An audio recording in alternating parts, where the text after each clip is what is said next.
આધ્યાત્મિક જગતમાં હૃદયને આગળ કરવું, વ્યવહારમાં બુદ્ધિને આગળ કરવી, હૃદયથી કરેલી પ્રાર્થના, હૃદયથી કરેલી સ્તુતિ પરમાત્મા સ્વીકારે છે. આપણે પણ ક્યારના પૂજ્ય બાપુની પ્રતીક્ષા કરતા હતા. હૃદયથી આપણે પૂજ્ય બાપુની સ્તુતિ, વંદના અને પ્રાર્થના કરી આપણા રાષ્ટ્રનું ગૌરવ, આપણા દેશનું ગૌરવ, જેને આપણી ભારતીય સંસ્કૃતિના ધજા પતાકા દેશ વિદેશની ભૂમિ ઉપર ફરકાવ્યા છે, એવા સંત શિરોમણી પૂજ્યપાદ મોરારી બાપુ જ્યારે પધાર્યા હોય ત્યારે અહીં કંઈ બોલવાનું જ ન હોય. પૂજ્ય બાપુના શ્રી ચરણોમાં વંદન પ્રણામ.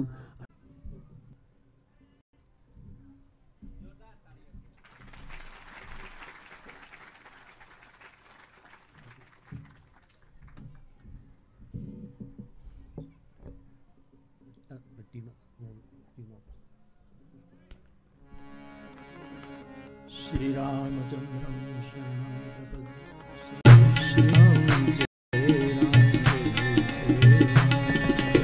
श्री राम जय राम जय जय राम।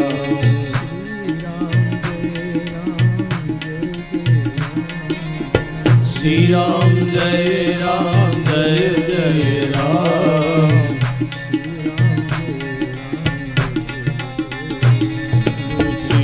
राम जय राम जय जय राम। नमः पार्वती महादेव। મહુવાના આ બહુ જ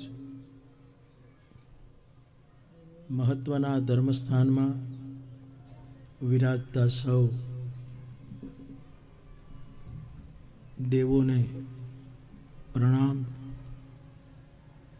અહીંની પૂરી સંત પરંપરાને, મહંત પરંપરાને પ્રણામ. અને એ શ્રૃંખલામાં વર્તમાન ગાદીપતિ પૂજનીય મહંત બાપુ વ્યાસપીઠ પર વિરાજિત થઈને શિવ મહાપુરાણની કથાનું રસપાન કરાવતા પૂજ્ય હંસદેવ ગિરી બાપુ, એમની સાથે કથામાં ગાયન કરતા સૌ સાધકો, અન્ય પૂજ્ય શ્રીઓ, પારાયણ કરતા પૂજનીય બ્રહ્મદેવતા, યજમાન જે હોય તે, આપ સૌ શ્રોતા ભાઈ બહેનો. બાપુને ત્યાં વર્ષમાં એકાદ પ્રસંગ, આવા પ્રસંગો બાપુ કરતા રહ્યા છે. મને આનંદ એ વાતનો છે કે મારી પાસે આ સાધુ આવે કહેવા માટે, પણ કોઈ દિવસ એમણે દબાણ નથી કર્યું. 2 મિનિટ મળે, વાત કરે, હું કહું બાપુ અનુકૂળ હશે તો આવીશ, નહીં હોય તો નહીં આવું. જે સમયે તો કે જે સમયે આવી શકો ખાલી અમને જાણ કરજો. એ આ સાધુની સરળતા છે. શિવ મહાપુરાણની કથા ચાલે છે. ભગવાન શિવજીનો મૂળ નિવાસ તો કૈલાસ છે, બાકી તો શિવ અણુ અણુમાં વ્યાપ્ત છે. શું કામ શિવજીએ કૈલાસમાં રહેવાનું, ક્રીડા કરવાનું નિર્ણય કર્યો હશે?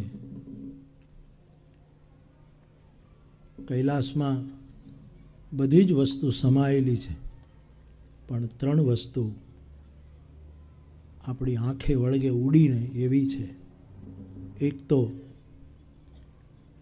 કૈલાસને બહુ ઊંચાઈ છે, બહુ ઊંચો છે. ભલે દુનિયા કહેતી હોય કે એવરેસ્ટ બહુ ઊંચો પહાડ છે, કદાચ માપની દૃષ્ટિએ હોય,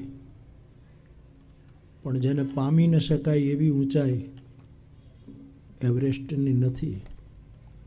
અને એવરેસ્ટ ચડવા માટે તો સ્પર્ધા જોઈએ, અને કૈલાસને ચડવા માટે નહીં, ખીણમાં ઊભા રહેવા માટે શ્રદ્ધા જોઈએ.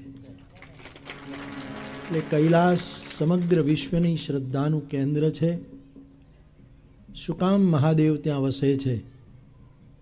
કાયમ ત્યાં નિવાસ. પછી તો વિશ્વનાથ બનીને કાશીમાં આવે, જ્યોતિર્લિંગના રૂપમાં 12 ઠેકાણે આવીને વિરાજે, અને આમ તો ઘટઘટમાં અણુ અણુમાં વિરાજતું એ પરમ શિવ તત્વ પણ કૈલાસ ઉપર વિરાજે એનું એક કારણ ઊંચાઈ, બીજું કારણ શીતળતા, ઠંડક, ત્રીજું કારણ સ્થિરતા, ચોથું કારણ શુભ્રતા, પાંચમું કારણ એનું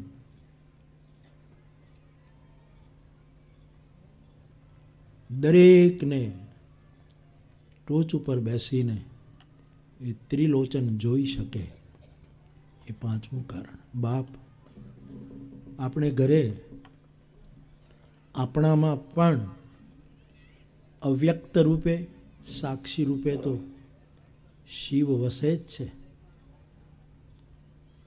આ જગતમાં ઈશ્વર શબ્દ શાસ્ત્રીય રીતે જેને લાગુ પડતો હોય એ મૂળમાં શંકરને જ લાગુ પડે છે.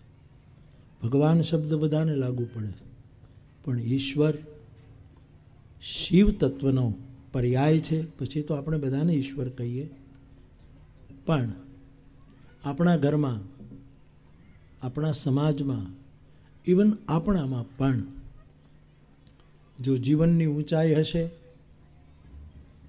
બીજું જીવનમાં ઉગ્રતા નહીં પણ શીતળતા હશે, ઠંડક હશે સ્વભાવની, જીવનમાં ચંચળતા નહીં હોય પણ સ્થિરતા હશે,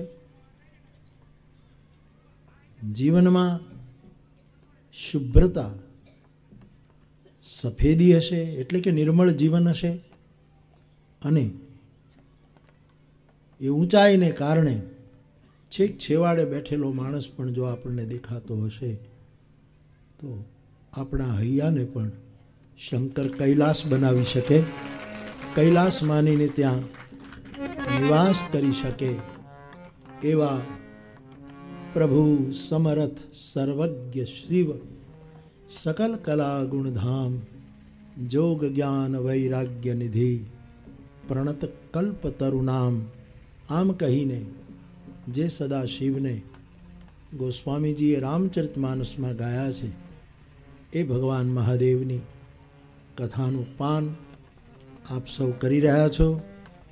5 મિનિટ મને પણ અવસર મળ્યો એનો મને આનંદ છે.